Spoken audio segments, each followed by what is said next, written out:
It's Monday night, and you know what that means. Jersey First TV proudly brings to you the latest edition of Real Talk. And of course, I am New Jersey's premier award-winning journalist, top Latino, as voted on by the Latino Spirit Online magazine, along with the United States Latino Affairs Initiative. And ladies and gentlemen, now more than ever, I'll continue to be the weapon of mass disruption in Garden State media, because my level of honesty, folks, we need it now more than ever, is truly necessary in this era of journalistic deception. That's right, folks. It's the people's choice and the people's voice. Fernando, Uribe, happy Monday to you all as we wrap up the month of August. We're wrapping up summer. I don't know about you folks, but I am so excited to be wrapping up August. I love the autumn weather. The NFL's coming back. Halloween's my favorite holiday. You know, it gets a little cooler. You need a little hoodie to walk around in. Guess what? Whether you love your pumpkin spice latte at Starbucks, apple picking, pumpkin picking, whatever it is you're doing, folks, it's just nice to have a little brisk air around us during the fall. And I love that time of year. And again, I appreciate all you tuning in from wherever and however you may be doing so right now here tonight, the 26th of August, folks, as we wrap up the month of August. And really, we wrap up summer in 2024. Always remember, ladies and gentlemen, it takes 2 seconds. Like, comment, and share, and let everyone know how much you appreciate Real Talk with Fernando Uribe on Jersey First TV. Of course, make sure you like us on Facebook, and also don't forget to follow us on Instagram and Twitter. Of course, for all of you that watch us on YouTube, take a moment to subscribe to Jersey First TV. Again, all the great content brought to you by Jersey First is available anywhere at any time from any PC, Mac, smartphone, or tablet there. We appreciate you, again, liking, commenting, and sharing all of our great content at Jersey First TV. And, of course, whether you get your podcasts on Spotify or SoundCloud, download Jersey First, because guess what? You're probably walking around with your smartphone, whether it's moving your kids back to school on campus. It is late August. Maybe, you know, hey, for parents with younger kids, obviously maybe the last minute school shopping, whether it's new technology, clothes, whatever, new sneakers. Hey, folks, things cost money, right? You're out there. You're on your smartphone, maybe your PC or tablet, whatever it is, folks. Guess what? Download Jersey First, whether you're coming back from Tiki Mondays, from Point Pleasant, again, walking the dog, watching the kids, whatever it is you're doing, folks, support Jersey First TV anywhere at any time. And I cannot say enough, ladies and gentlemen, how proud I am to be on the dream team of Garden State Media. That's right, folks. It is Jersey First TV. Of course, brand new episodes of the Nader Narrative premiere every Monday, hosted by the incredible Elizabeth Nader. Brand new episodes of Bridging the Gap with AJ Malillo and Stephen Rombolo premiere every Thursday. And of course, every Monday night, check your local listings for start times. You can check out Real Talk with Fernando Uribe. Again, all this great content brought to you by Jersey First TV. Folks, you want to stick around for final thoughts. I'm going to have a lot to say, quite frankly, about the disservice that the Jersey Journal does us. But of course, I'll also, first and foremost, I'll get to talk about for the last 12 of the previous 13 years, I'm proud to be a pace setter with the American Cancer Society. So again, folks, I'm not just your favorite journalist, I'm also your favorite philanthropist. So I do want to pay a special thanks to the American Cancer Society and the Making Strides Against Breast campaign that I've been proud to partner with since 2008, and have been able to raise over $63,000 during Breast Cancer Awareness Month to benefit the American Cancer Society. So once again, thank you to everyone who's donated, everyone who supports my brand of philanthropy. And folks, once again, listen, it's great to be a pace setter once again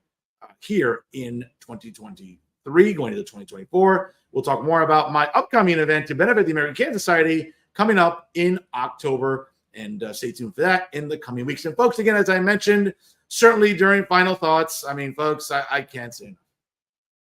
The ongoing disservice that the Jersey Journal continues to do to all of us, of course, all their, sort of visual pollution that they publish. And of course, they continue to keep picking on interim president at NJCU, Andres Acebo. And I'm going to tell you why they're wrong in doing so. But what else is new with the Jersey Journal when it comes to irresponsible reporting and journalism? So you want to stick around for that. I have plenty to say about the Jersey Journal. But folks, again, it takes 2 seconds. Like, comment, and share, obviously, and you show your support for Jersey First TV. Folks, it is late August, so of course, whether it's my alma mater, Rutgers University, other institutions, both public and private, throughout the state here in New Jersey. You know what? It's back to school. It's back to campus. The fall semester is right upon us. Listen, I love talking to academics. I love talking to university officials and university presidents, because that's what we do here on Real Talk, folks. And this week is no exception. It's my privilege to welcome this week the 10th president of Caldwell University. I'll tell you, ladies and gentlemen, a great private institution here in the Garden State.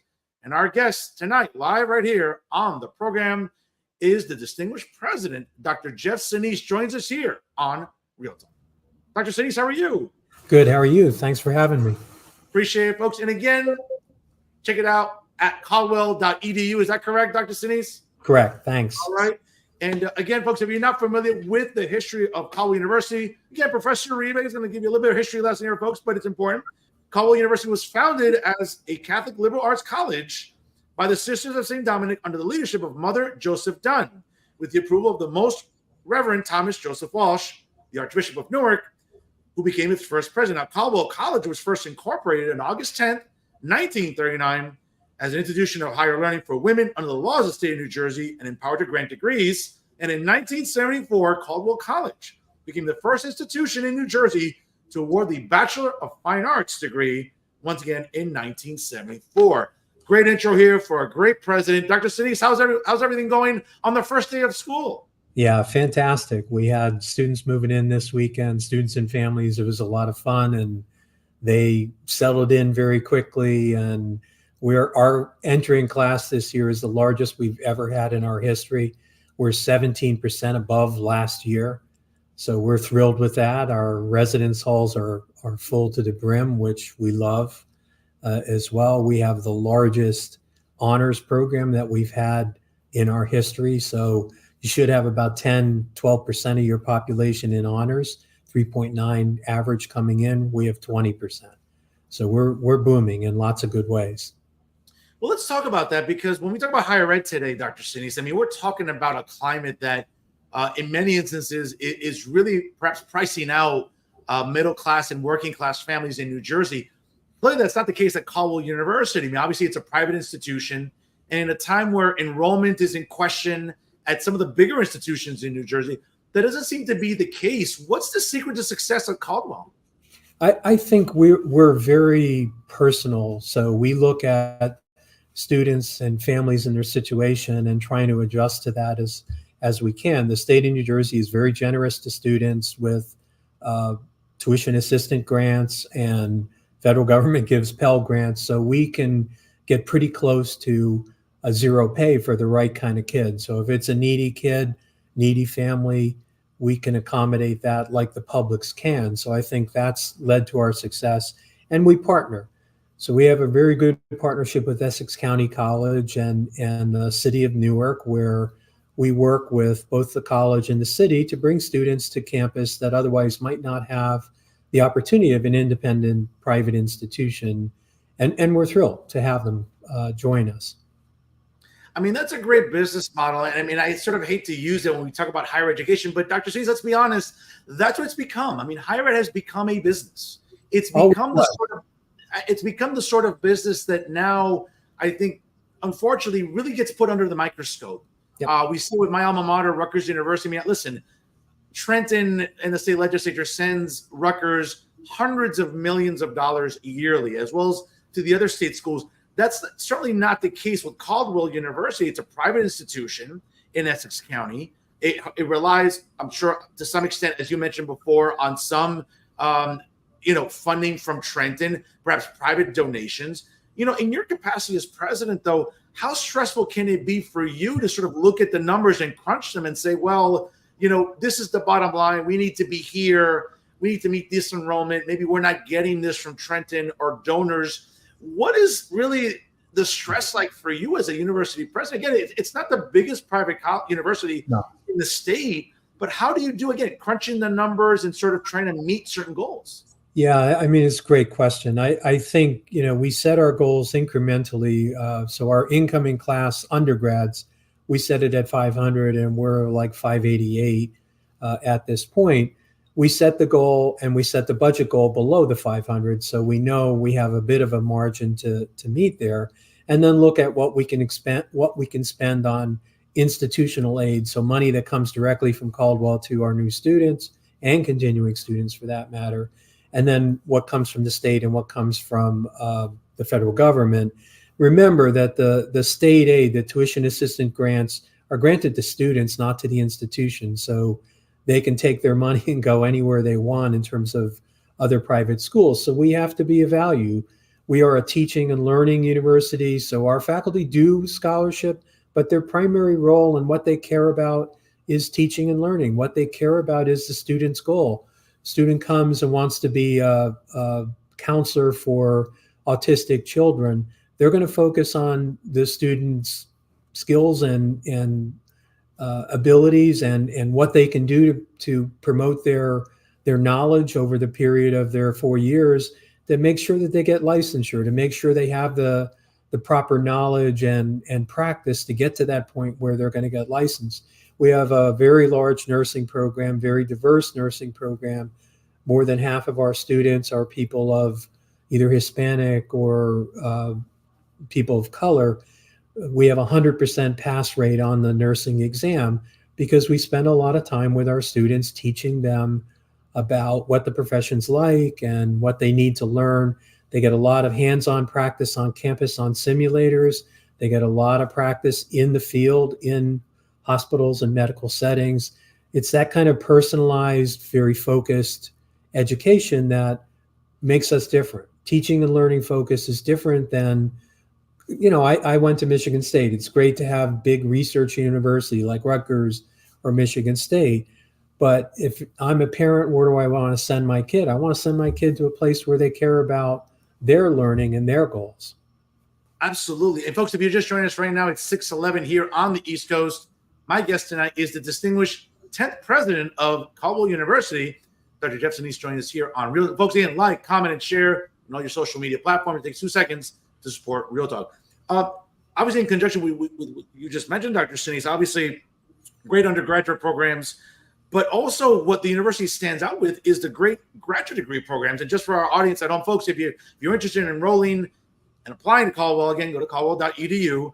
And we're looking at 13 great graduate degree programs. Obviously, we're looking at teaching certifications, to your point about the importance of education, certainly MA programs in special ed, as well as MAs in applied behavioral analysis, Ph.D. program in applied behavior analysis, obviously Ph.D.s and EDDs in educational leadership. Obviously, recently in 2018, an MSN in population health was launched. So it is a very diverse, I think, set of academics at Caldwell. Is that fair to say, Dr. Senese? Yeah, I think it's fair to say we had the first ABA doctoral program in the state. We also have a clinic where we treat students with really extreme behavioral situations. So our students and faculty work together to help these students assimilate to the world and, eventually get jobs. We've had some clients that have been with us 10, 15 years, excellent learning environment, making a difference in the community. Rutgers, your alma mater, now has a program, but we were the first. We also have a suite of CACREP accredited counseling programs. So anything from mental health to substance abuse, those sorts of programs. So it's a really different institution in the sense that we have that foundation of liberal arts, but we've decidedly gone into professional programs because that's where the world is. That's where demand is. So we have a master's in accounting. We have an MBA with concentration in finance. That sort of focus on very practical, very applied fields is what's in demand. So we've followed that demand. And we're a private institution, so we have a lot more flexibility to pursue program lines that we want to pursue. I had a group of students last spring come up to me and said, we want to start a robotics club. And I said, great, because we have a very large computer science program for our size. And I said, great, what do you need? And they told us what they needed, and we provided them a room where they could basically build robots and test different concepts out on these robots. That's that's sort of what you get at a place like Caldwell, where we have the flexibility to respond to those specialized interests that are in demand out there in the business world and manufacturing world and so on. Absolutely. And one of the things really that stands out for me, Dr. Lees, and this is probably the only time I'll get political on the show. Again, it's a political podcast. But again, folks, what I love about Caldwell University, again, the core values of Caldwell University emanate from the Catholic intellectual tradition, the life of St. Dominic de Guzman, the charisma of the Sisters of St. Dominic of Caldwell, and the four pillars of Dominican life. Obviously, in response to St. Dominic's desire to pursue truth through education, Caldwell University commits itself to the following core values: respect, integrity, community, and excellence. And folks, again, as the only journalist in New Jersey that really stands up for Catholicism, as a proud Catholic myself, I can't say that for the rest of my colleagues in New Jersey media that really don't care about Catholicism. I do hear, when I see an institution like Caldwell, Dr. Senese, really, I think, convey that through its core values, through the faculty, I think through the Office of Student Life. What has been sort of the feedback that you're getting from parents, when you go to campus tours and you're seeing parents walking up and down campus with their kids and saying, listen, hey, Rutgers is a great time. You can go to New Brunswick, Newark, wherever, party school, you can go to Montclair, wherever, great academics. But I think, as they say, the hidden value is that Caldwell is sort of like that hidden gem in Essex County, but you can't really call it hidden anymore. Yeah. I hope not. So we have a ministry office that it's not just about Catholics. So half our students are not Catholic. And I often will say, and this isn't my quote, but one that I borrow, we teach students because we're Catholic, not because they are. So I have a significant 160, 170 Nepalese student population. They're either Muslim or Hindi. We teach them under our value system, not under theirs. And they come here because of that value add. They get something that's in addition to a good education. They get this value system that teaches you how to be respectful, teaches you how to be honest and have integrity, teaches you how to be part of a community and how to build a community, and teaches you that excellence is not an end game. It's a step along the way, right? So you achieve something that's excellent, there's always that next level of excellence. So we teach them that, and they're enduring values. So when they graduate every May, they walk across that stage, and I tell them that. I said, you carry those values into your family, into your work, into your future. And that's something that's pretty different about Caldwell University. Absolutely. And again, just looking again, it just seems like very simple yet engaging tenets, right? Respect, integrity, community, excellence. And I think that in a time where we're seeing higher education really under the microscope, though, Dr. Senese, I think you're looking at a smaller institution like Caldwell University that is excelling, not just on these fronts, but again, to your point about the academics, right? Last 20, 24 years, we're seeing obviously a transition from Caldwell College, right, to now Caldwell University. I believe you came on board when it was already Caldwell University, right? Yeah. So from talking to your predecessors, as I'm sure maybe at some point you did, what was sort of the biggest struggle or challenge that a college faces when they're transitioning? Because again, we've seen that, right? Whether it's, let's say, William Patterson College became William Patterson University, Jersey State College became New Jersey City University. What were some of the challenges, maybe for our audience that are not familiar with it, that, to be honest with you, when you're going from college to university, it's apples and oranges, right? Yeah. In a lot of ways it is. And I think if you go back to that time, universities typically have doctoral programs. They typically have more graduate programs. So I think it's the transition from solely undergraduate education, and undergraduate education is different. It's not quite at the professional level that a master's or a doctorate would be. It's making that transition not only with students, but also with faculty and staff. The level of support changes a bit for a doctoral student. Some doctoral students take 6 years to finish their dissertation. Some get through in 2 or 3 years. It's sort of making those adjustments and keeping them engaged and keeping them current. When you look at ABA, the autism programs that we have, keeping that current with licensure standards and with what the clinical practice is demanding, what the community is demanding. We've seen shifts in schools used to depend on outside providers. Now what they've done, especially in New Jersey, is they've hired their own people. Many of them are grads. Thankfully, they're hiring them. But instead of using outside clinics, they move inside, which causes us to shift how we identify students and set up our practice facility on both on campus and at those various locations. So it's no longer only schools where we get clients. It's medical providers and hospitals and so forth, that kind of thing. Folks, again, it's 6:21 here on the East Coast. If you just joined us live, hey, takes 2 seconds. Like, comment, and share.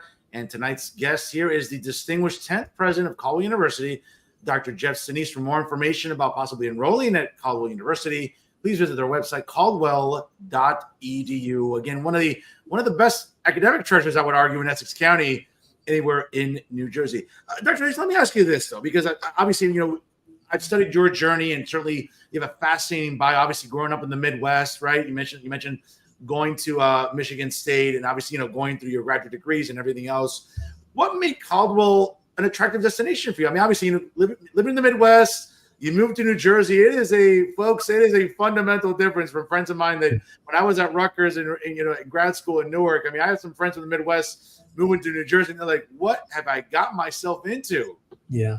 Well, the pizza's a lot better in New Jersey than out there. I came from a place that had 33 locations and about 15,000 students. I was looking, and my wife were looking for a place that was an intimate community, a place that made a difference in the lives of students. We're a Hispanic serving institution. 46% of our students are Hispanic, identifying as Hispanic.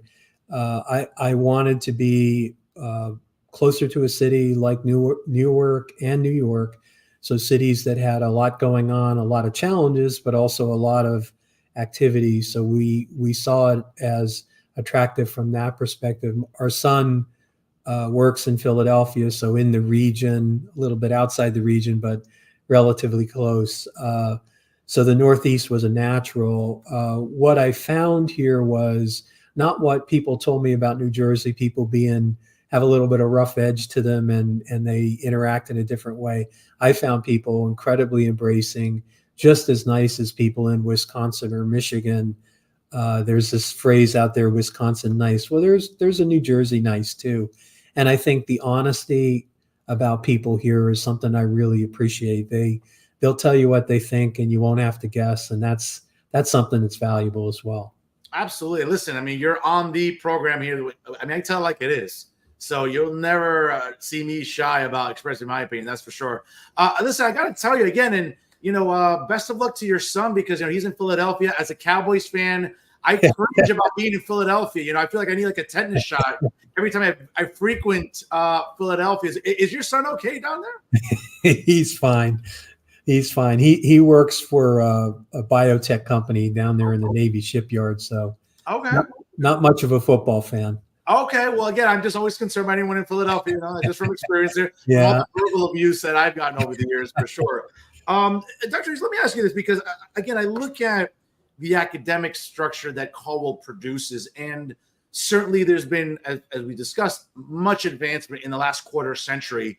What sort of spoilers can you give us tonight about maybe other directions that Caldwell is moving into in the sense of additional graduate programs, certification programs? I know that, again, Caldwell is a very big destination, just like here in Hudson County, for anyone that's, learning, wants to get a bachelor's degree in education, that wants to become a teacher, wants to work in our public schools, for example. NJCU is an attractive destination. So is St. Peter's University in Hudson County. But Caldwell has also become that attractive destination for those that want to get education degrees in undergrad and in grad, and obviously in the doctoral level. What other graduate programs perhaps could we see in the horizon at Caldwell University? Yeah, great question. Thank you. We're looking at programs in the health sciences. So whether it be occupational therapy, we're partnering with Dominican University over there in New York on their doctorate of physical therapy. We're looking at athletic training, and athletic training now is a master's degree required for licensure. We think that our computer science program can grow into software engineering and potentially a program in artificial intelligence. So both the health sciences and the tech and business tech areas, I think, are areas that we're looking at. You should see a new program. I can't say this before the state approves it, in the nursing field. So we're looking at a couple of programs there to enhance our footprint with our partners in the hospitals that are telling us what their demands are beyond, good licensed solid nurses. They're looking for that next level of professional. So we're looking at those clinical nursing roles as well as nurse educator roles. That there's a big demand out there. Nurses are retiring at a fast rate. It's a tough job. Pandemic didn't help all that much with that. So we think we can plug some of those holes by providing additional programming. Speaking of programming, it's one of those things we talked about it, off the air before we went on live here tonight. And folks, again, if you just joined at 6:26 here on the East Coast, do me a favor, like, comment, and share. Again, let everyone know how much you enjoy Real Talk here on Jersey First TV, folks. My guest tonight is the distinguished 10th president. Yeah. Caldwell University. Dr. Jeff Senese here joins us live on Real Talk. We talked about it up there, really. I mean, higher education has changed drastically in the last quarter century. Obviously, the creation of the internet, the free-flowing innovations of social media, technology. I mean, case in point, I get a lot of grief sometimes, Dr. Senese, from colleagues in the field here in New Jersey. A lot of my liberal colleagues who don't like me because of ideology, but they sort of look at journalism where 20 years ago, 30 years ago, some of these traditional older types in New Jersey media, went to school for journalism, cut their teeth at the local newspaper, rolled up their sleeves. They were the beat reporter. They were out and about covering stories. That's not the case anymore. We've seen print media literally dying a very slow death in the last quarter century, right? The internet, obviously Google. I'm showing my age here a little bit, but we all looked at Yahoo first, right? And we all looked at those browsers, MSN, Netscape, right? I mean, my God, I think I'm really dating myself here. And we saw the innovations with information. And then obviously with social media, we saw in the mid-2000s, the creation of YouTube, Facebook, and then subsequently later on in the decade, we would see the birth of Twitter, Instagram, Snapchat, TikTok to some extent now, to where, listen, being a journalist for me, for example, I went to school, my undergrad and graduate degrees are all in social sciences, okay? And I didn't take one journalism class, but I'll walk around, call myself a journalist. Podcasting has changed dramatically in what we've seen in journalism. That's no different, I would argue, than what we're seeing in higher education. Again, a 4-year degree is still very important. I say this as in my years teaching higher education at different institutions. I've told my students, listen, get yourself a degree that is going to help you get a job. The notion of, listen, I love the social sciences. I tell my students all the time, let's go into teaching, not nonprofit work, government sector, law enforcement, government work in general. Great. Social science degrees are wonderful. But unless you're going into the medical field, health sciences, natural sciences, law, I tell my students all the time, you got to be careful.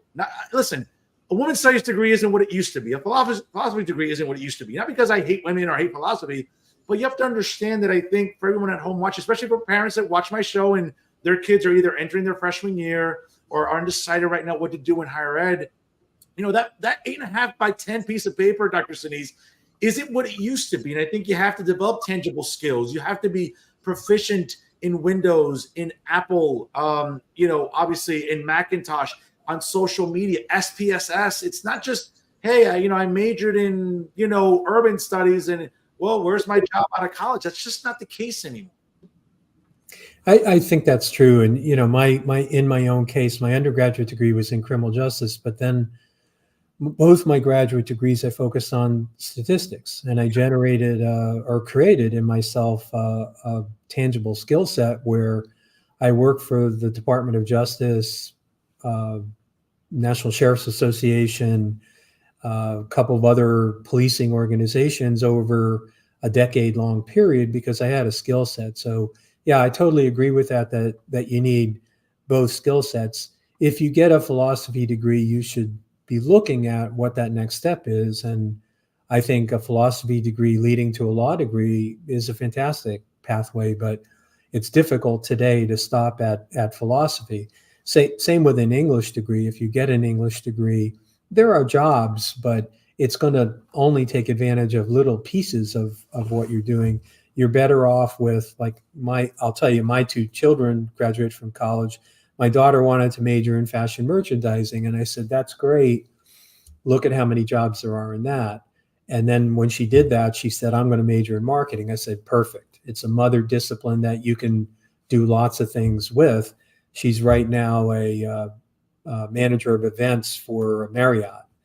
My son took a biology degree, a general mother degree that you can go off in lots of different directions in. And that's sort of the advice I'd give to parents is pick those general degrees at the undergrad level, that business administration, counseling, psychology, not general psychology, take the counseling psychology, take something that's more skill oriented.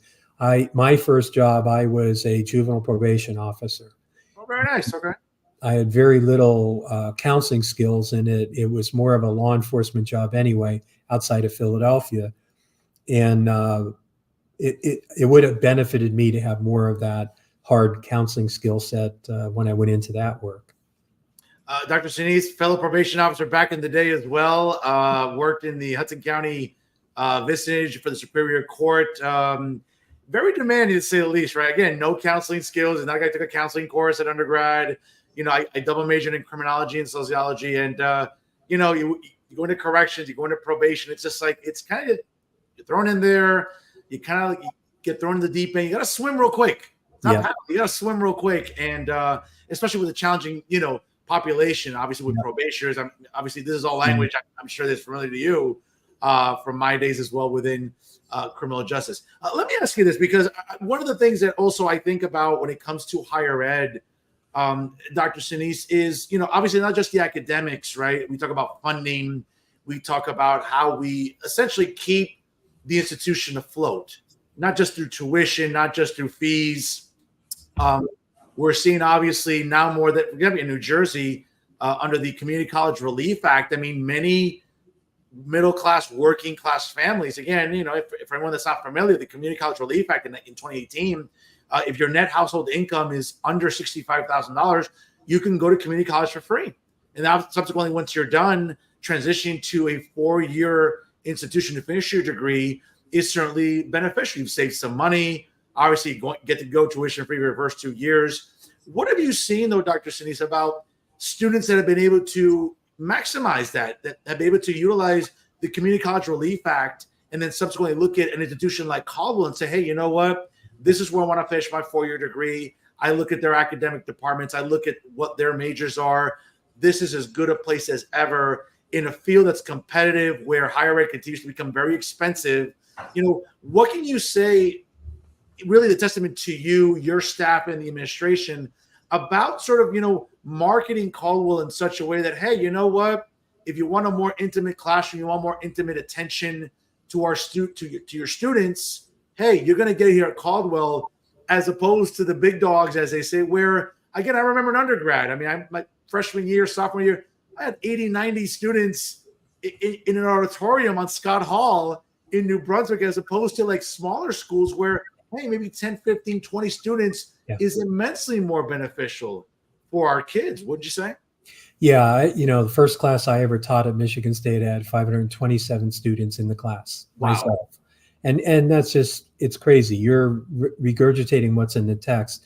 We don't have a classroom over 20 seats. Nice. Right. And you're paying for not only the values, you're paying for that intimate teaching, learning experience. We had our freshman first year convocation this morning. And I can honestly say to those students joining us today that faculty are focused on them, that no one's you don't get to hide. You don't get to be that student in the corner that doesn't ask questions, that doesn't get involved in the exercises that are occurring in class. And it's not generally lectures, it's an interactive experience. So there's some lecturing and then there's some projects that you work on together. That's the way the real world is. You work together with with your teams at your business place, or if you're a probation officer with other colleagues in the office, with the judges and so forth. And policing's another field like that where you depend on your colleagues to get the job done. So there's no difference in that in terms of the kinds of experiences you get at a Caldwell University, where you're immersed in what you're actually going to be doing as a professional. And I think that's important. I think from day one, we talk with students about their career. What are you interested in? So day one, get them thinking about that. So, students come today, more than likely, there's a group of them without an idea on what to major in. That's fine, but they can't go on for more than a semester, because you've got to start tracking and making sense of where you want to go, regardless. All in for us with discount is $15,000 a year. That's a significant investment. When I went to Penn State that many years ago, it was $1,700 a semester. That's it. Wow. Right? So this is a different day. They've got to track pretty quickly. And we help them do that. And you're paying for the small environment. And I taught at Penn State, I taught at Michigan State, I taught at Indiana University. Those places are fantastic, but it's a different experience than a lot of students want today. They want something that's more tangible, that they can touch and make a difference in the community. And that's the kind of thing that we offer at Caldwell. Dr. Senese, let's look back to our time. As you mentioned, it can be overwhelming being in a lecture hall, almost a movie theater, where we're talking about 100, 200, some cases more, where again, and I remember teaching at Seton Hall one time where I was in literally an auditorium and I'm looking at 100 kids, and I'm like, okay, I got to be original here. I just can't regurgitate the textbook. I have to be Fernando. Get a little creative here, Fernando. Let's see the skill set here. Let's make class engaging. And I think that when you look at a smaller, more intimate setting for students, there's no question that that's going to be immensely beneficial to them. It's going to keep them, again, stimulated. It's also going to keep them really on their toes, because they're not just going to be like, well, I can easily get lost in the shuffle. That's not the case. You're not going to get lost in the shuffle. The attention's going to be there on you. You have to reciprocate by kind of putting the work in as well. Yeah, I think there's no question about that. So in my work, when I work for the Department of Justice, I've been in 275 prisons across the world. Wow. And I brought that real world experience and slides and confrontations and different things I dealt with. I was in a prison in Florida, I won't tell you which one, where a riot occurred and we got locked down for 48 hours in the main administrative building. So students tend to open their eyes when you tell them about, how those facilities work and what needs to be done to keep not only staff safe, but also other inmates and people visiting those kinds of institutions. So I totally agree. It has to be a practical experience. So one of the things that I did was I used to give them a box of materials and say, I want you to build me a 100-person prison, and I want you to describe it in a paper. So imagine those kids, and I made them present it, and it was a competition.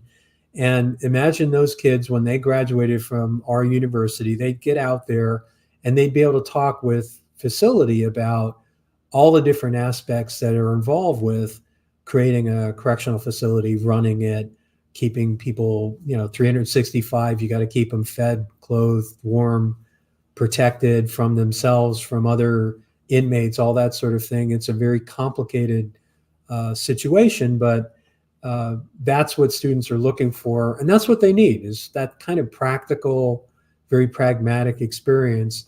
In addition to what's the theory? What are we trying to do with penology? In the beginning, we locked them up and gave them a Bible and said, pray and you'll get yourself better by yourself. Now we found out over many decades, hundreds of years, that it's not working.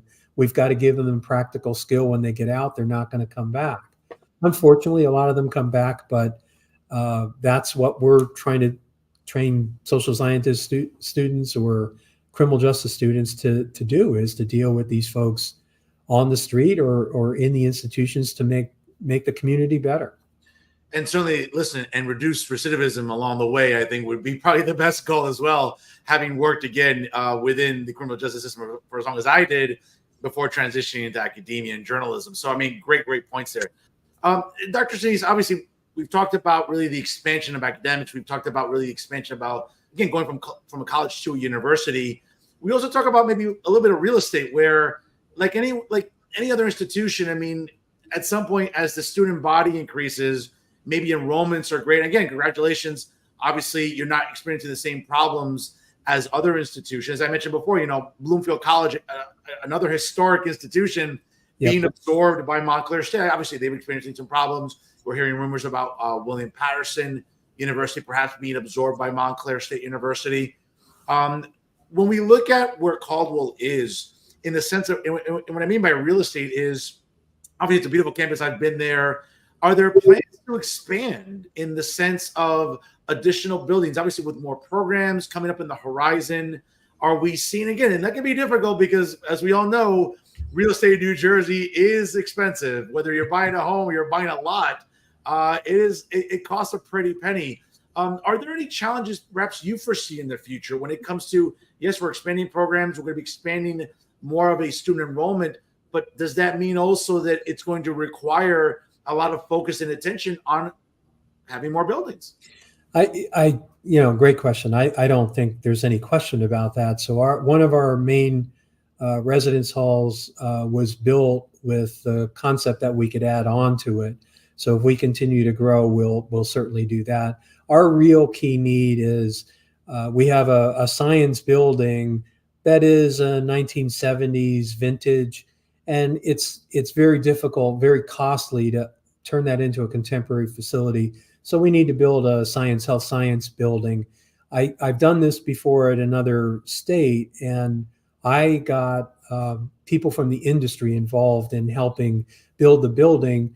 A lot of times what biotech and science companies like to do is certain projects, they like to run them off campus, and we'll have grad students and students to help them run their experiments or their production processes in our science building. So it'll be a building that has practical, potentially manufacturing facility, testing facility, in addition to what the university needs with respect to education. So that's really our key facility. It's, we're ballparking at about a 40,000 square foot building. In today's dollars, between 45 and 50 million, 55 million, somewhere in that ballpark, depending on when we do it. And I'll focus in part on donors. So I had actually a pretty good year last year with regard to fundraising, but we need a couple years of success like that. We also have the ability to essentially take out a mortgage and bond our building, a new building, as we continue to grow. So we need to grow a little bit. We're in a situation, a very good situation, where we have the ability to generate more money than we need, surplus, if you will. But it's not enough to build a building. We need partners to help us do that. And I think given our location in Essex County, and what are we, 13, 14 miles from Manhattan, given the region that we're in, it's one of the things that I'm excited about. There's a lot going on in this part of the country, and there's people here that would never go to Florida. I saw a lot of people in Florida that moved down from here, but there's a lot of people here that want to stay in the region and make this region even better than it is, and continue to grow business here. And I think we're ideally situated for that. If you look at our campus, there's quite a bit of land that is still undeveloped, and I don't want to cover it with a bunch of buildings. That's not what we're going to do. We're going to keep the big, gracious quads. But I think science, health science, sort of a hard, pragmatic, focused building is really the first building that we've begun to talk about raising money for and taking bond for.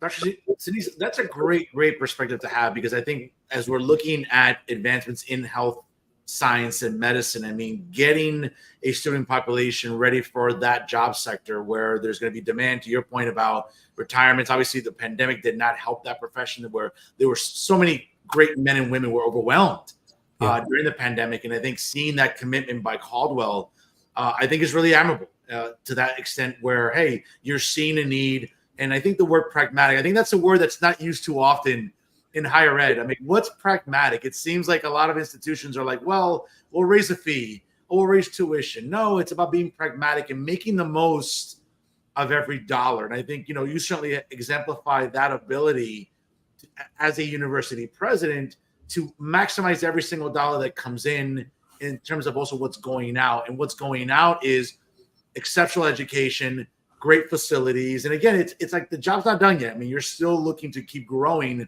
which is refreshing. Let me ask you this as well, because I'm a sports guy, and I got to tell you, I'm really impressed with Caldwell's Cougars at the athletic department. I mean, there's some great stuff to brag about, right? I mean, when it comes to the Cougars. Yeah, we have really good sprint football. So sprint football, if you don't know it, you have to be 184 pounds or less to play sprint football. We play Army, Navy, Penn, Cornell. We beat Cornell last year. We beat Penn a couple of years ago. Yeah, so we're really proud of that. We have very high quality basketball. Anybody that lives in this immediate area, you're more than welcome to come over and have dinner in our dining hall and go see a really high quality basketball game at the university. High quality soccer, volleyball. Yeah, I've seen that. Yeah. And then in the spring, baseball, softball. Our softball team in particular, women's softball, has been pretty phenomenal over a decade or so. Our women's bowling team has won the conference 2 years in a row. We have the number one runner in cross country 2 years in a row. He's beat himself each year. He's beat his record each year. Joey Dada has been a fantastic athlete. So my wife and I are sports fanatics, and I won't say my wife isn't an Eagles fan, but I'm not. So we watch a lot of football. We watch a lot of sport on campus. So we really enjoy that too. No, listen, and just by looking at the track record, excuse the pun, of Cougar athletics, I mean, it's something to be really, really proud of. And again, when we talk about a smaller university in New Jersey, again, listen, I'm a Rutgers alum. I mean, you want to see me aggravated? Watch me during Rutgers men's basketball. I'm screaming at the television because I'm like screaming at the TV. Obviously, Rutgers football starts on Thursday. That's a disaster waiting to happen in the Big Ten. We'll see. I don't know. It's they're better off in basketball than football for sure. I have to say, Dr. Let me ask you this as well, because when we look at the overall experience at Caldwell, again, as compared to, sort of bigger schools when it comes to enrollment, and I'm sure you talk to other university presidents and other college presidents, what's been your experience in terms of learning? Like, who have you learned from? What tangible advice have you been able to acquire from? Because I'm sure, you speak with university presidents, college presidents on a regular basis. Obviously, this is not an exact science. Certainly, everyone has their struggles at every institution, whether it's enrollment, whether it's, spending budgets. What can you share with us about conversations you've had with college presidents in New Jersey and university presidents that have been extremely beneficial with you? Because your leadership is just sensational. There's no question about it. But what have you learned that maybe can help you become an even better leader from your interactions with them? Yeah, I mean, it's a great question. We get together both in our athletic conference, the presidents only, and as a group on the independent college side. I would say, I learned from the people who've been in the state for a long time about how the state works and how you get program approvals through the various processes, not shortcuts or anything like that. One of the presidents, however, outside the state that I've learned a lot from is John Crow at Arizona State University. And he's got a program where he's created a science lab that's immersive. If you remember Star Trek, when you went into the holodeck, you were immersed into the environment. Believe it or not, he brought a Hollywood producer in, Walter Parks, to help him develop a science lab experience where you enter that experience through goggles and a backpack and things on your hands where, and I've gone through the experience myself, you feel like you're in that experiment with the animals that you're working with.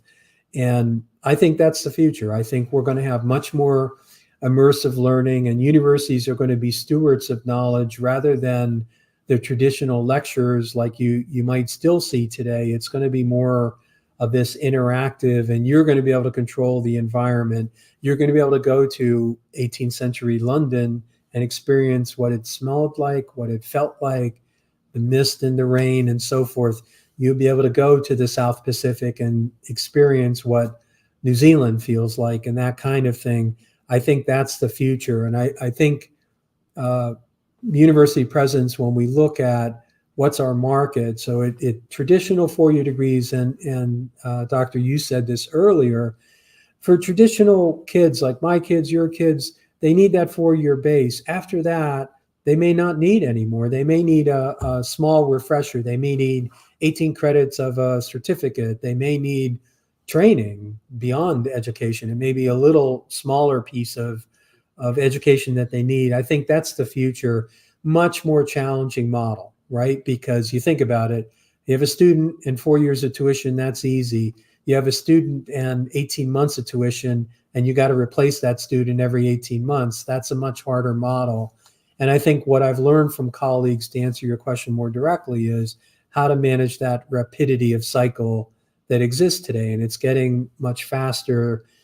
Working with Augustine Boachi at Essex County College, he and I are partnering on seamless opportunities. So students that graduate from Essex County College can come to Caldwell and not have their credits taken apart. So we're going to take their associate degree and then start them as a full junior. So they're not going to lose any money or time on that. I think, learning how to do more of that is something that the state really needs, and our people that need that education, we're trying to figure that out, and you figure it out with colleagues. Absolutely. I think well done. Dr. Senese, higher ed and college campuses become a hotbed for political activism. It's 70 days to go.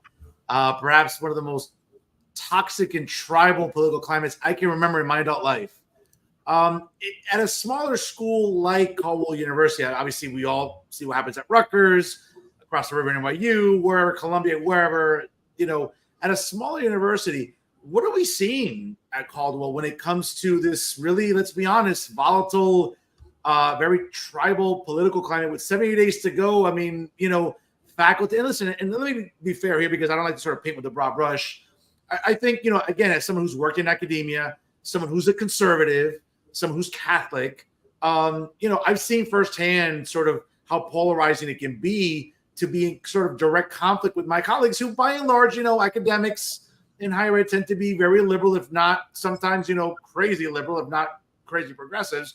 Are you seeing that sort of tribalism on campus again in a presidential election year that, let's be honest, there is no shortage of things to talk about? Yeah, it's a good question. I don't think there is a faculty, it's faculties. There are lots of different viewpoints. So conservative and Catholic is certainly a group that we have, liberal, and on that side, we have that too. We had a mild sit-in last spring that lasted a couple hours, and it was unobtrusive, out of the way, and we allowed it to occur. I sent out a note a couple weeks ago, and I said, anything that occurs on campus that's disruptive to campus, I will stop immediately. That's not something that we're going to allow to occur. But we have all kinds of voices. So we have Jewish students, and we have Muslim students who, Palestinian students who don't get along at present because of the situation over in the Mideast. And our requirement is that they can disagree but not be disagreeable. They can't interfere with the university, and we won't allow it. And we'll actually step in when they become disruptive, and immediately. We're not going to. I mean, Dr. Z, I'm sorry, I'll let you finish, but I mean, that's a great point, because again, as an alumnus, I was embarrassed about how Rutgers handled it. I think, Rutgers, the administration, again, listen, I have a good amount of respect for Dr. Holloway, but I think Dr. Holloway and the administration, I think, really acquiesced way too much of these student protesters. I mean, they let them just sort of occupy a lot there on campus. We saw it across the river We saw it, in New York City, Upper East Side, Upper West Side, down in the Village. We saw it across the country. And again, it's refreshing to hear that you were very assertive. Again, listen, we're all about First Amendment, but I always tell my students, as I tell people, First Amendment, it protects you against government being punitive against you. It doesn't necessarily protect you. I used to say all the time, like, listen, if I want to denounce the government, that's my right as an American. Now, if I'm a faculty member at Caldwell University and I want to be like, you know what, I just don't like that Jeff Senese. He's a blank, blank, blank. Yeah, that's not going to work out well for me if I'm not tenured. You know what I'm saying? So First Amendment's wonderful, but it's also, again, it applies to government being punitive against you. It doesn't mean that there aren't consequences when it comes to, let's say, faculty members that maybe don't like the job you're doing or don't like the funding that this department's getting. There's a fundamental difference. And I think students oftentimes forget that. And I think, again, hats off to you, because it seems like you were assertive in making sure that it doesn't become disruptive. And again, in 71 days, more likely we're not going to have a decision on November the 5th. It might drag into the 6th or 7th. Students get, rambunctious. Whoever wins, I have a choice. Well, I have a favorite in the race who I'd like to see win. It's as red as my jacket. But the point is that I think it's refreshing to see that you're not going to allow students to just become rambunctious and in some cases destructive and disruptive on campus when that's not what they're there for. No, look, like I said, disagreement's fine and good civil conversation. That's something that we need. That's how we're going to get out of these times, right? We've got to start talking to one another, and it's okay to disagree. It's okay to continue to disagree, but you've got to talk about the concept. When you get disruptive or you're damaging property or preventing people from studying, other students from studying, that we can't allow that in a civil society. Academics, we also have academic freedom. So, a faculty member has every right to be in the field and say, look, I'm an expert in this particular thing. Here's what I think. I have every right as a academic as well to say, I disagree with you. And they have to hear that and listen to that. So to me, it's both First Amendment rights and academic freedom rights. Neither one of them grants you the right to damage property or to interfere with others. That's the basic tenet there. It's we're all agreeing to live in a civil society. Let's live in a civil society, and it's okay to not have the same viewpoint. Well said, Dr. Senese. Folks, before we call it a night here with the 10th president of Caldwell University, my guest tonight live here, Dr. Jeff Senese here on Real Talk. We've talked to Jeff Senese, the probation officer, the academic, the university president. But let's talk to Jeff Senese, the guy. So a little lightning round here, Dr. Senese, if that's okay with you, and we'll go with this. Favorite baseball team, MLB? Phillies. Oh, okay, Yankees over here. Okay. Favorite NFL team? Probably the Bucks, Tampa. Okay. And where did that originate from? I lived down in Tampa during the Brady times. I met Brady and Gronk and the whole gang. So I fell in love. That was easy to fall in love with the pirate ship, right? Okay. Interesting. NBA. Probably the Lakers. Laker fan here, Laker Nation. All right, good stuff. Good stuff. NHL. Don't really follow. I went to the outdoor game at MetLife, so I'll go with the Islanders. Okay. Quite cold, right? When they talk about the outdoor classic, it's not the warm classic, folks. It's definitely the outdoor classic for sure. MCU or DC Comics? MCU. Okay. Having said that, favorite MCU superhero? Thor. Oh, interesting. Why? I've never heard that from most people. He's got this sort of fun way about him. He's bad, but bad guy, like tough guy, but he's always like looking for a good time. Okay. I got to tell you, my favorite character is Tony Stark, Iron Man. Listen, I don't care. People at home judge me. I don't care, but I still cannot. I went to the theater. I went to midnight showing 5 years ago. I still can't watch Endgame to the end. Once I know Tony's going to die, I change the channel, Dr. Senese. I can't. Tony dying is he sort of dies. It broke my heart. It broke my heart. Dies, right? Sort of. He sort of dies. Well, I mean, seeing Robert Downey Jr. returning now, right, as potentially Victor Von Doom. I mean, that's crazy. I was like, what? But it's a great, I think, alternate universe, that's for sure. Favorite cuisine? I'm sorry, I didn't hear. I'm sorry, favorite cuisine? It's not a cuisine, but I love pizza. Okay. Listen. Okay.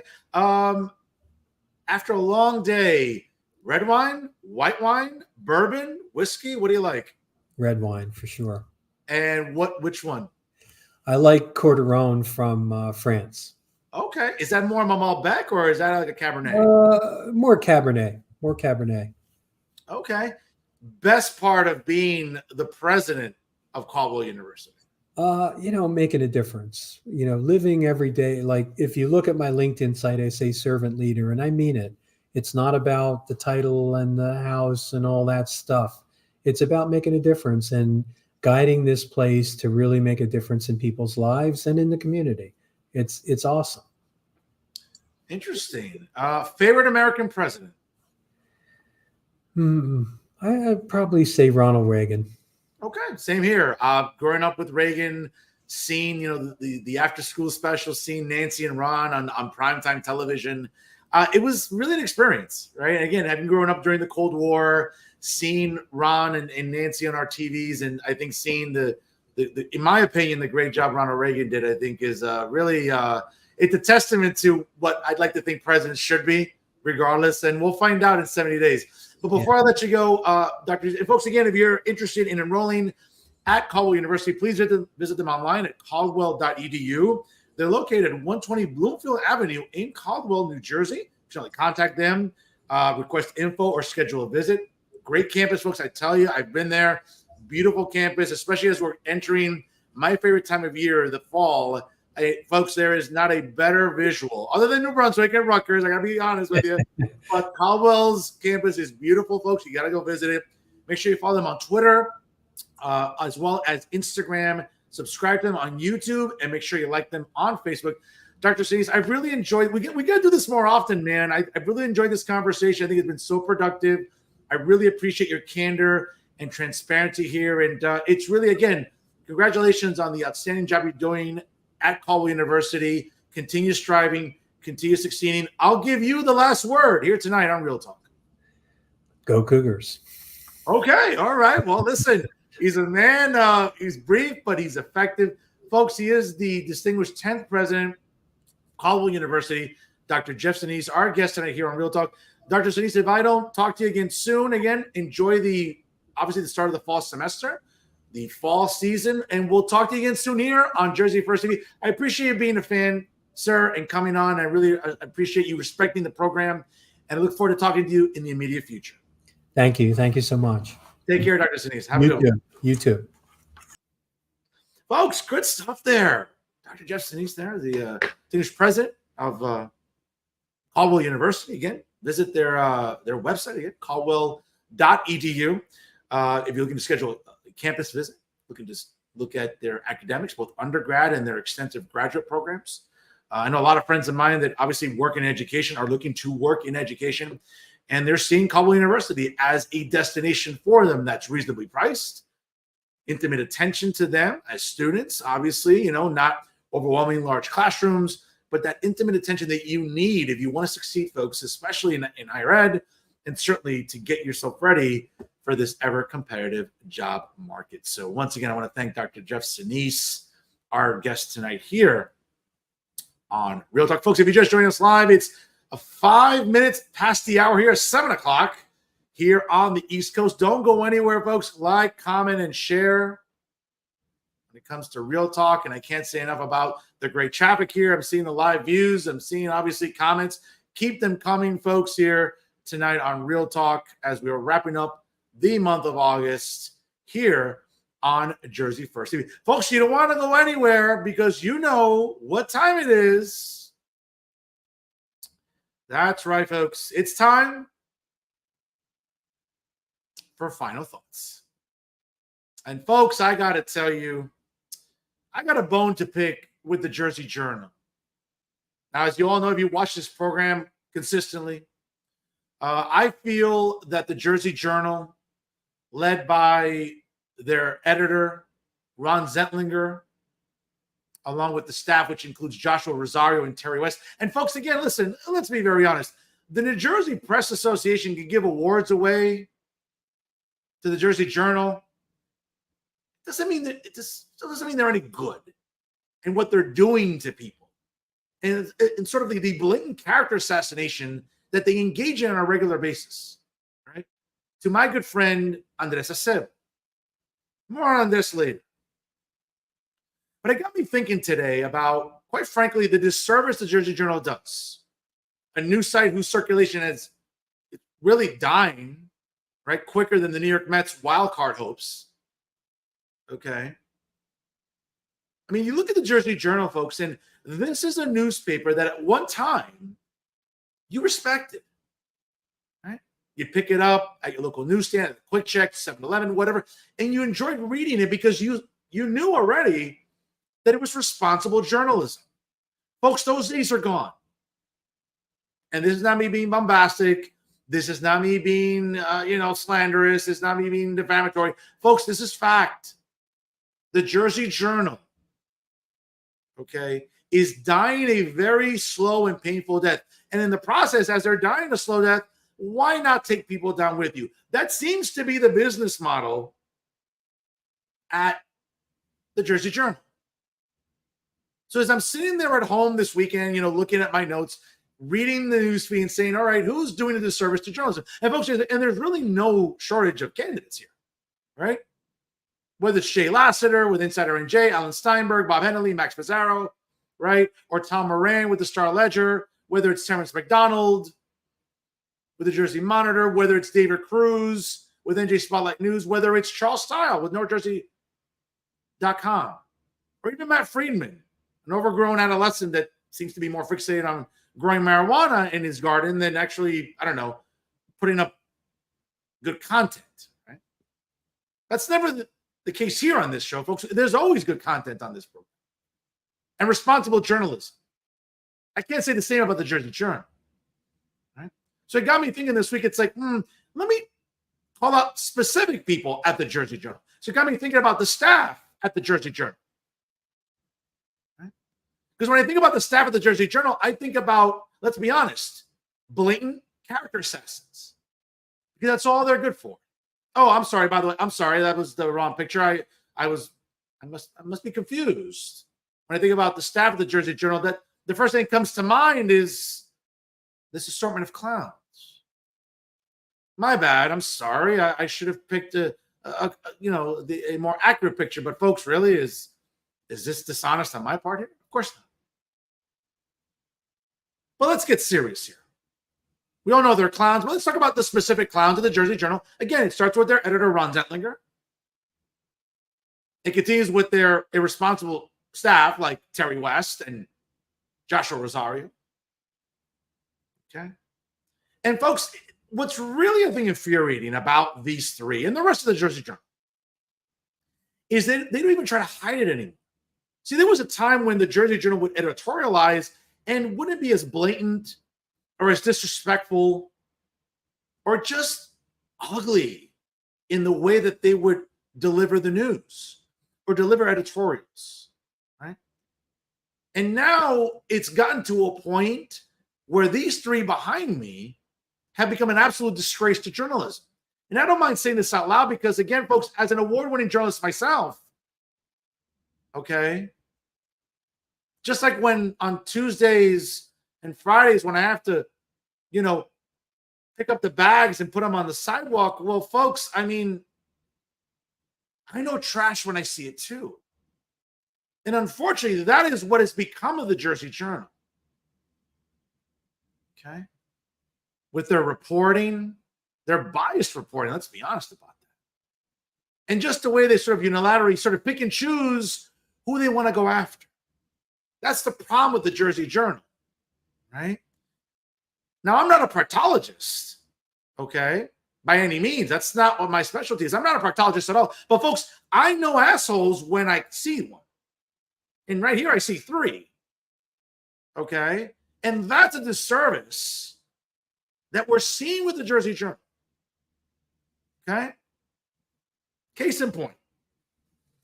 And a shout out to my good friend, John Robert Hines, the distinguished editor of the Hudson County View. You can check out great news there at hudsoncountyview.com. Make sure you like him on Facebook. Of course, follow him on Instagram and Twitter. Okay. Leave it to John Robert Hines to report on something that is as worthwhile as about what I'm about to discuss with you. Okay. The interim president, Andres Acebo, shout out to you and your lovely wife and family, of course. I know you're a big fan of the show, Andres, so God bless you. Okay. But at the end of last week, New Jersey City University interim president Andres Acebo unveiled his first community advisory council consisting of 20 members from the education, business, and political sectors. Okay. In a statement released last week, Andres said, quote, "We will continue to tether together the university and local community by fostering collaboration and shared responsibility to build out the reach of our revitalized mission into its second century with meaningful and deliberate engagement. Throughout this initiative, NJCU is committed to working closely with community members to contribute to the growth and well-being of both the university mission and the region it serves, with values-centered pillars worthy of the remarkable individuals our work touches and is privileged to serve." Now, the NJCU President's Community Advisory Council, by the way, folks, don't recall any president in recent memory at NJCU creating a council like this. But leave it down to this Acebo to take the bull by the horns and show some initiative, which is more than I can say for his predecessor, Sue Henderson, which basically ran NJCU into the ground.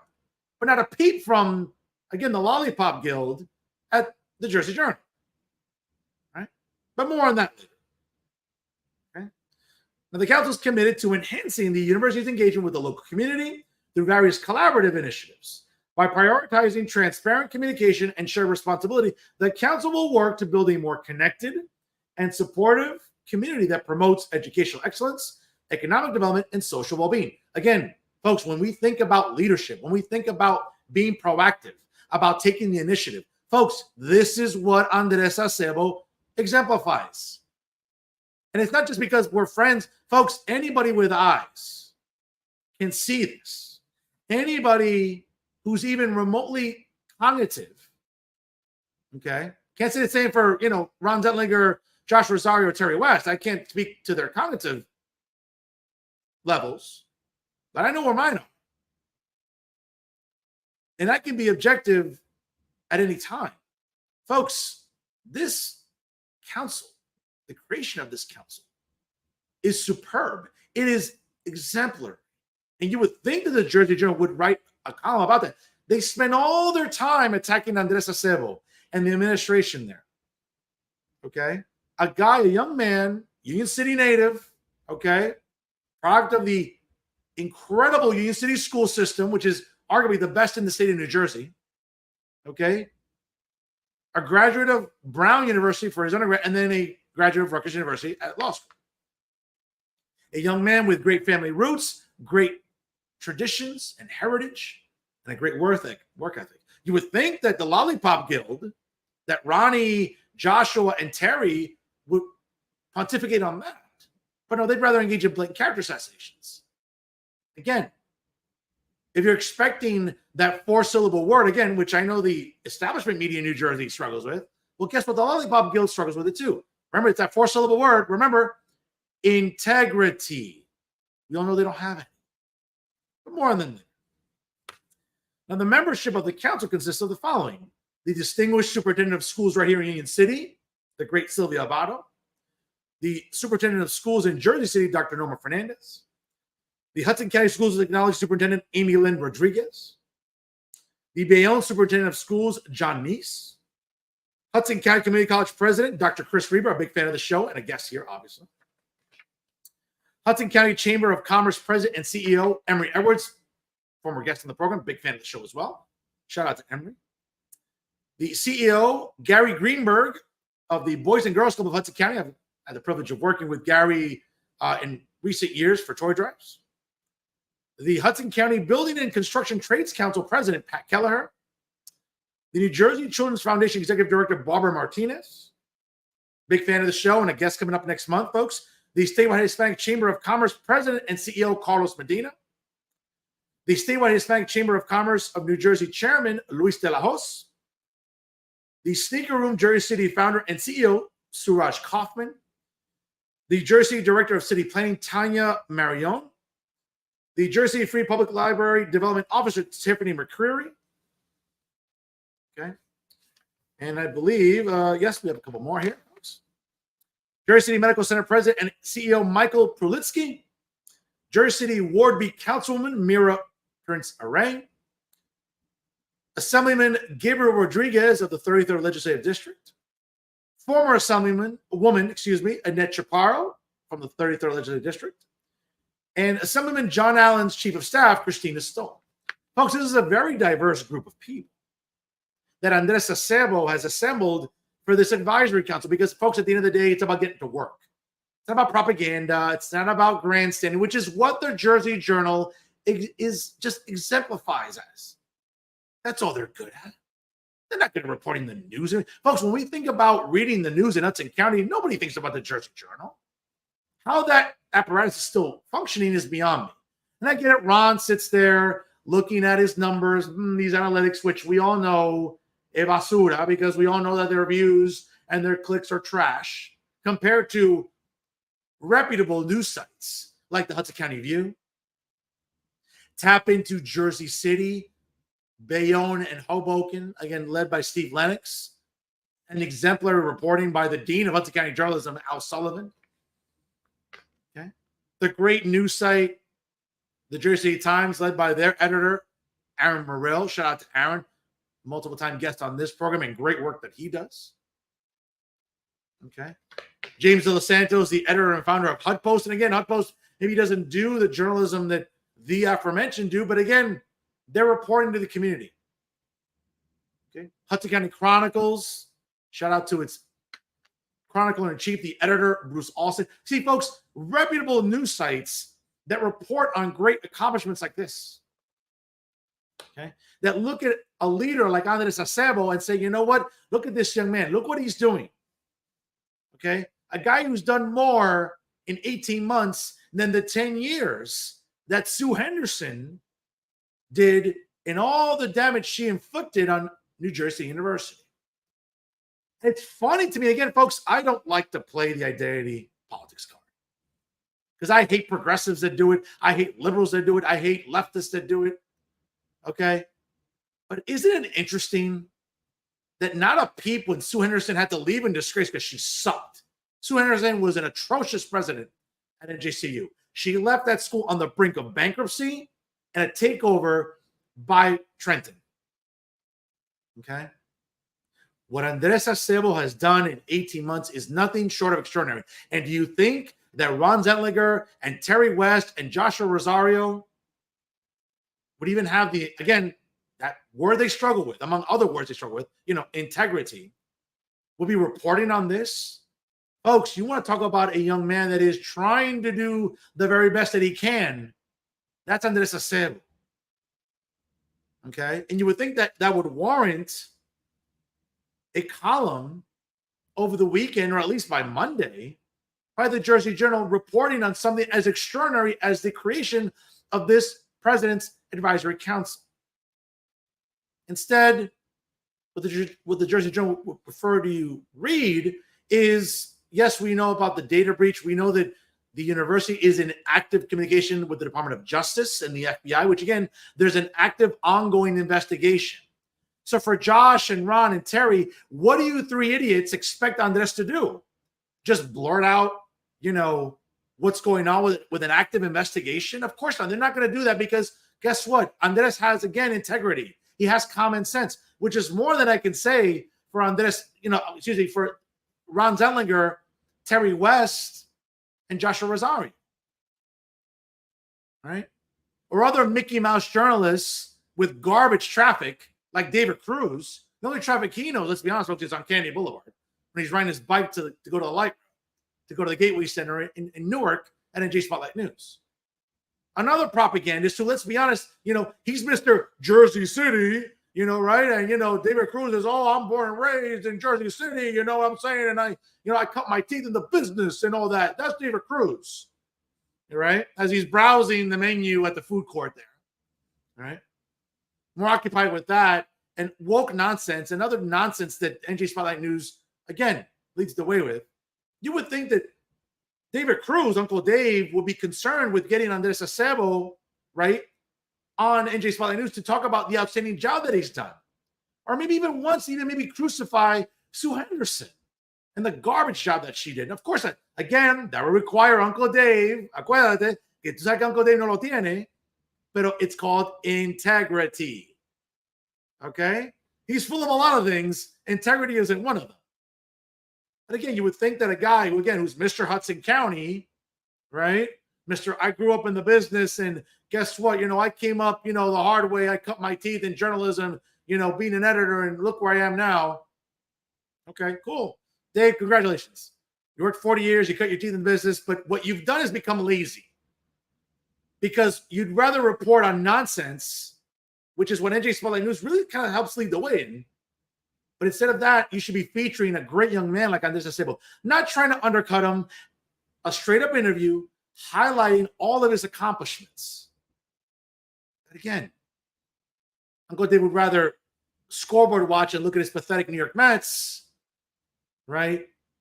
Or, I don't know, maybe pontificate on other nonsense that we all know NJ Spotlight News leads the way in. But if there's a guy to feature, it should be Andres Acebo.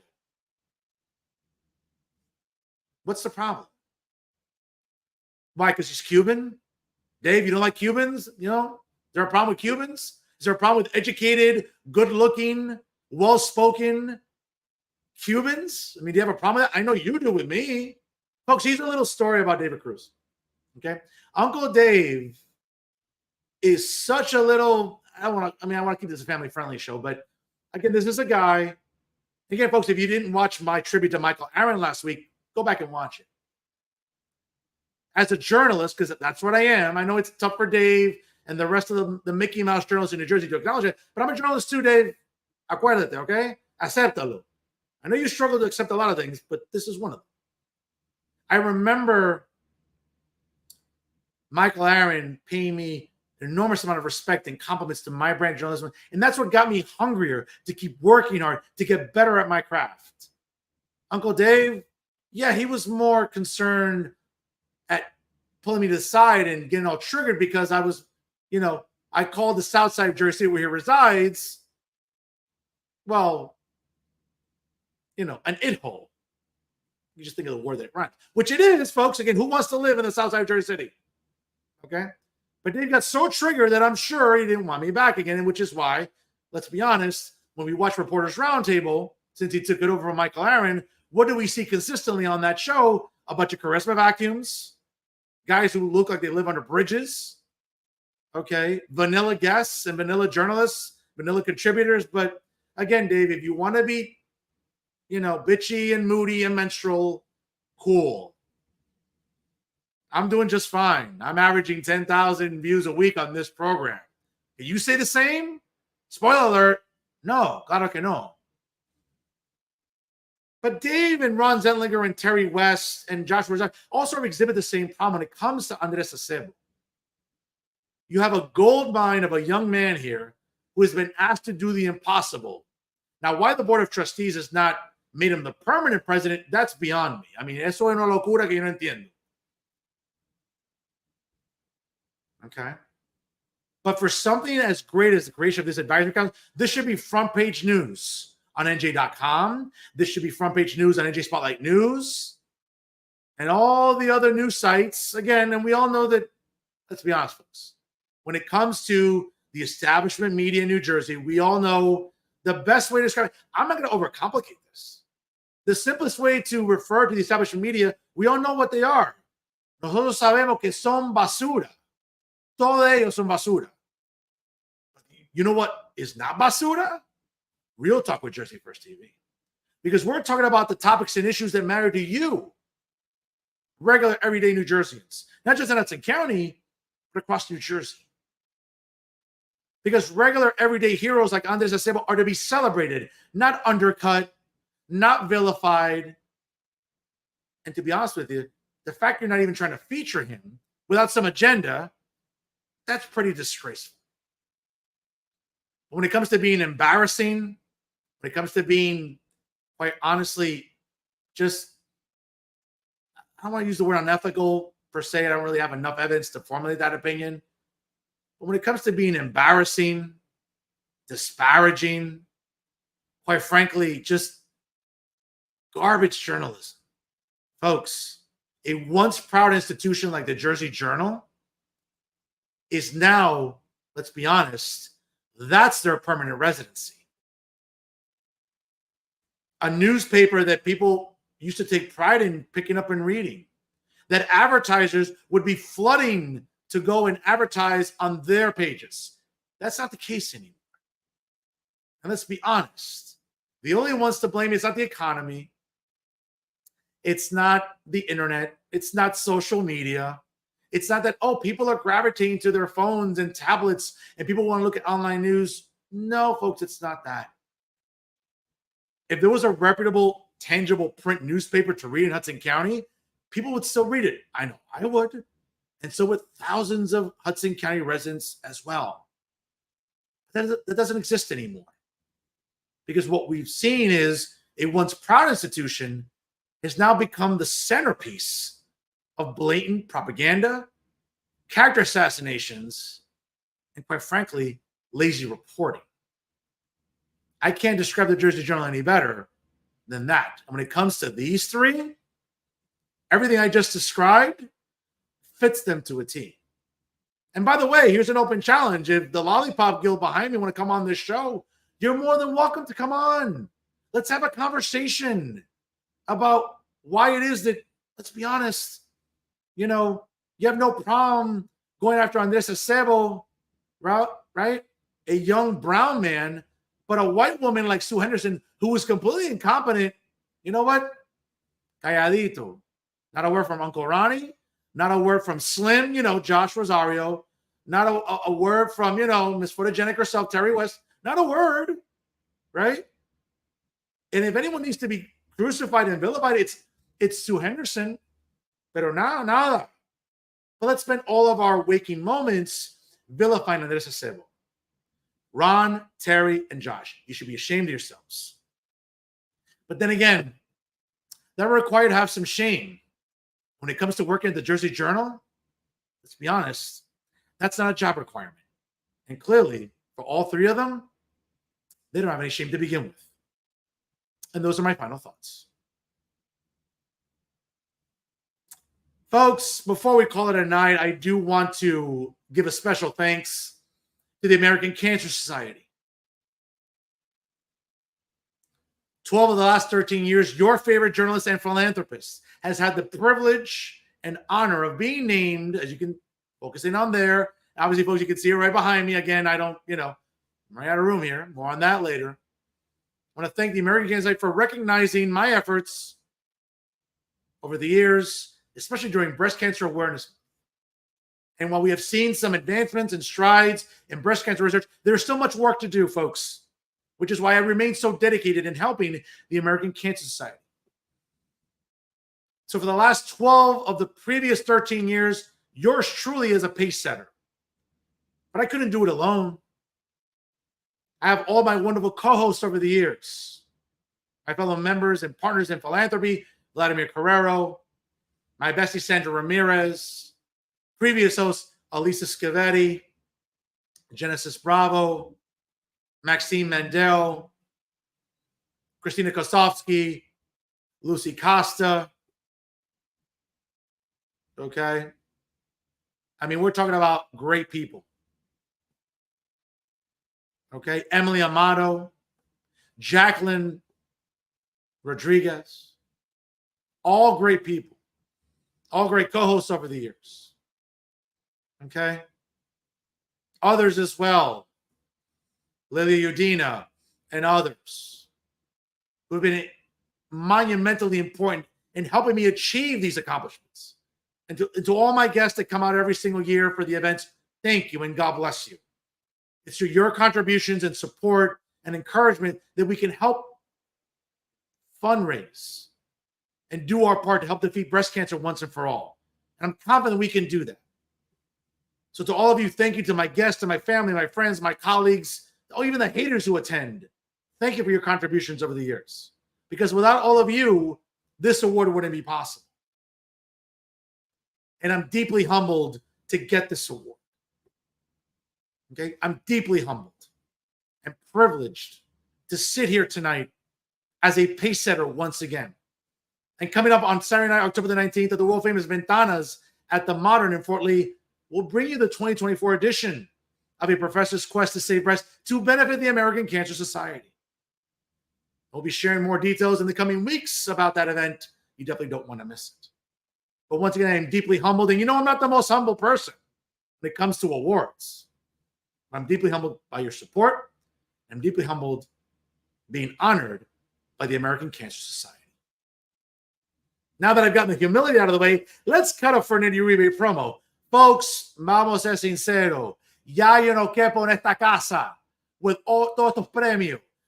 Listen, if you know a contractor, folks, si usted conoce un contratista, me lo llame, diga que me llame, porque yo tengo que extender esta sala. I don't fit in this living room anymore with the amount of awards I keep winning.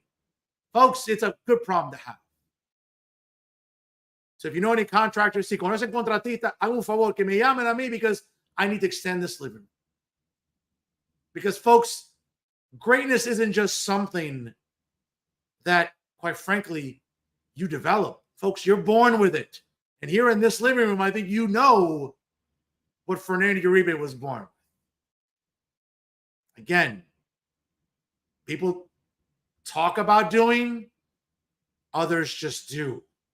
We're not the same. So as I sit here tonight, folks, I want to thank you all for supporting my philanthropy. And quite frankly, for another award, because let's be honest, more awards are coming. Spoiler alert, tú sabes que viene más premio, so prepárate. Once again, thank you to everybody for supporting my brand philanthropy in 2024. And of course, throughout all the previous years. And that's our show for this week. Once again, folks, I want to thank the distinguished president of Caldwell University, Jeff Senese, for a great conversation about higher education and much more, folks. Check out the program, like, comment, and share. Do me a favor, make sure you like us on Facebook. Of course, follow us on Instagram and Twitter. And of course, if you subscribe to us on YouTube, click the subscribe button and you'll be automatically notified of all the great content brought to you by Jersey First TV. And of course, whether you get your podcast on Spotify or SoundCloud, download Jersey First and take it with you during what's left of the summer here in 2024. Folks, I cannot say enough